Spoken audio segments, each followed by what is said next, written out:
Hello everyone, welcome back to the channel. Today we're going to do an online gameplay on Tekken 7 with Eddy Gordo. So if you haven't subscribed to the channel, please do so. Hit the like button down below. And remember, any donation, big or small, will help the channel grow. Hope you enjoyed today's video. Alright, here we go. Let's look at our opponent real quick. Alright, pretty strong, AAA. Should be a really good fight. So the first time we see Eddy, right, is in Tekken 3. So let's find out a little bit more about Eddy real quick. So Eddy was born into one of the richest families in Brazil. Ever since he was a small boy, he knew he would one day take over his family business. He was well liked in his hometown because he was a hard worker who treated others with respect as equals. Ooh, let's see who gets first here real quick. Hold up. And it's a promotion match. Let's go. Well, for them, not for me. Damn, she's on a 4-win streak too. Get your ass out of here. Got you. Hold that. Here.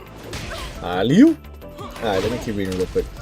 Alright, so here's a little bit more about Eddy's story. So it says, one day when he was 19 years old, Eddy came home from school to find his father shot and dying. He recalled that his father had been unusually nervous and fearful in the recent weeks. Damn, that's crazy. My boy just came home and see his father dying because he was shot. That's crazy. Eddy's father was working to destroy the drug cartel in Brazil at the time. His untimely death occurred just as he had obtained enough evidence to put the kingpins away for good. In his last breath, Eddy's father told him, "Now is not the right time to fight. Falsely admit to the crime and hide in prison. Only there will you be safe." That's crazy. You want me to hide in prison? Wow, that's crazy. Eddy went along with his father's last wish, and the model student went from a life of luxury to incarceration as a murderer. Wow, they pinned his father's death on him? I didn't know this. That's crazy. Hold up. Ooh. Am I about to get the broom? Hold up. Let's get the broom ready. Oh, okay. She got good moves, I ain't gonna lie. Oh, hold up. Back up. Hold up. And I was gonna shoot her ass. Got him. I'm gangster, son. You get capped. It's like, nah. That was a good fight, but the reason why my characters, I have them equipped with a gun, guys, is that a lot of people, and again, like the reason why I have them, my characters with weapon, is because a lot of people like to run away. Like when they see that your health is lower than theirs and the time is running out, when it's like a chess match, they just move back, and you know, they want to lure you so they could catch you with a combo, or they just want to run away till the time comes out. So because of that, I started putting all my characters with one piece. So when I see them doing that, I'm just going to shoot you. And again, I don't feel bad for her because she was throwing her energy at me and I had no energy to throw, so I shot her ass at the end. Oh, bro. I don't know. Like they gave us all these extras, accessories, and I'm going to use them. I don't care. Like a lot of my characters are going to be strapped now. And if I see any of that bullshit, people running away, I'm just going to shoot their ass. But look at my opponent. He's AAA, so this should be another good fight, guys. This should be really good. But let me read about Eddy real quick. So now, prison life was hell. Well, I mean, it's not a vacation, right? So prison life was hell, and not a day went by that Eddy did a vow to get revenge on his father's killer. One day during the prison riot, he watched an old man with great power fighting using a technique that he called capoeira. For 8 years, Eddy practiced until he became a master and could be considered a lethal weapon. Damn, my man was locked up for 8 years in a Brazilian prison. Jesus! That had to be tough. Alright, let's keep going. So it says here in Tekken 3, the ending of Eddy Gordo, right? Upon his release from prison, Eddy heard about the King of Iron Fist Tournament 3, and Mishima Sabatsu, he decided to enter the tournament believing he could persuade the MFE to help him seek his long-awaited revenge. Now Let's see what it says here. It says the ending description: the fixer. A limo rolls up by a mansion at 2300, which is 11 o'clock. Eddy looks out the window anxiously. An hour later, Eddy breaks into the drug lord's mansion and then violently attacks him.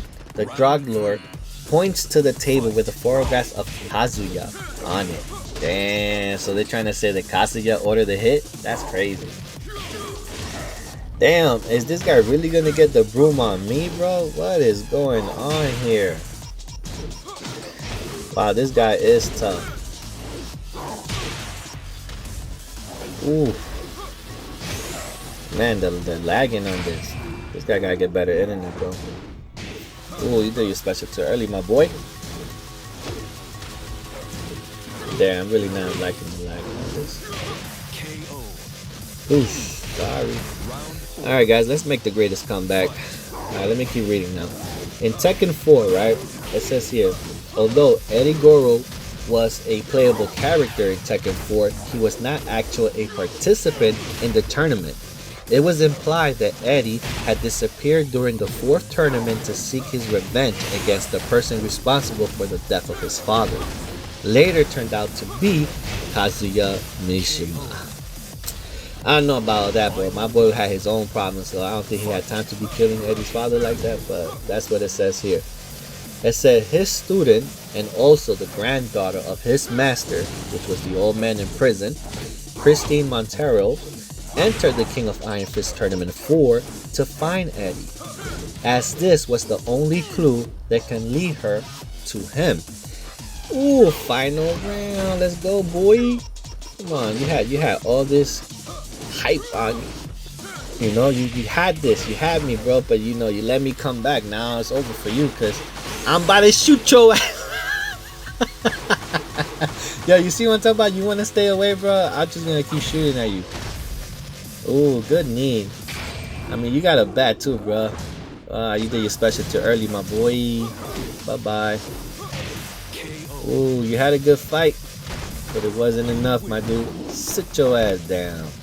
I mean, Eddy does not need no weapon, boy. Eddy is literally a pain in the ass all by himself.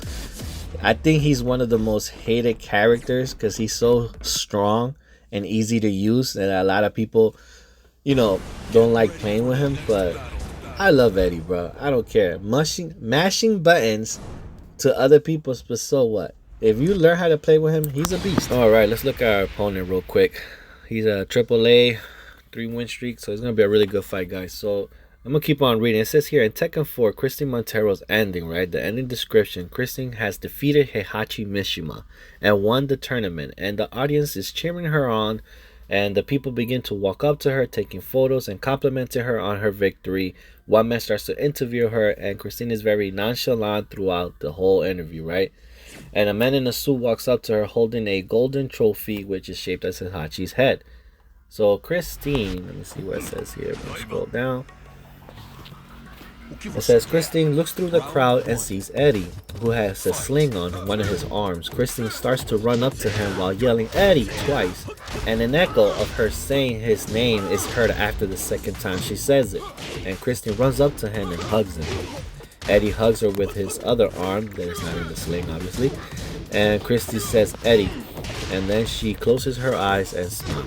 And then it says, note, this ending is the same as Christine in Tekken 5. Okay. Now it says here, Tekken 5, Eddy, it says here, Eddy has mastered, hold on, it says Eddy's master was about to be free from prison after a long incarceration. Eddy went to the prison to meet his master, but instead of finding a frail old man, there was only a shadow of a strong capoeira master he had once knew. Wow. And it says here, upon taking his masters to the hospital, Eddy was told his master had an incurable illness, right? And he had less than 6 months to live. However, it may be possible to discover a cure if they had access to the technology and resource of the Mishima Saibatsu. Several days later, Eddy decides to enter the King of Iron Fist Tournament 5 with Christine. Nice. Now it says here the ending description. Let me see. Christy and Eddie are sitting on the outside of the operating room. The lights on the top of the door, it says, which is operating, goes off, and the scene changes. Eddie and Christine are outside training with Eddie's masters. Arrive and suddenly interrupts the session, leaving Eddie to watch his master train with his granddaughter. Nice. Yeah, I remember that.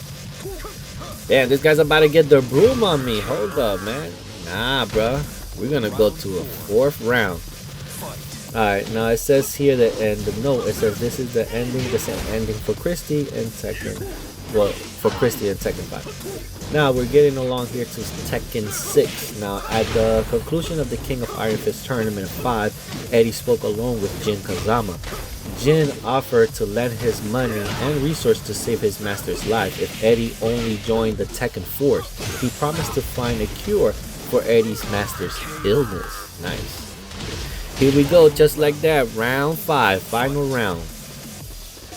Okay, so it says here Eddie joins the Tekken Force and is involved with numerous of military operations just as the King of Iron Fist Tournament 6 approaches. It says here in the ending description, Christine is shown standing at a grave with a coffin that hasn't been buried yet. Her grandfather had died. Damn. Christy places both hands towards and reaches for her fallen grandpa. Suddenly, Eddy Gordo arrives. Ooh, it's over. Well, guys, I hope you enjoyed today's video. I'll continue Eddie's story next time I play with this character online. Once again, guys, thank you for subscribing, hitting the like button below. And remember, any donation, big or small, will help the channel grow. Thank you, and have a good day.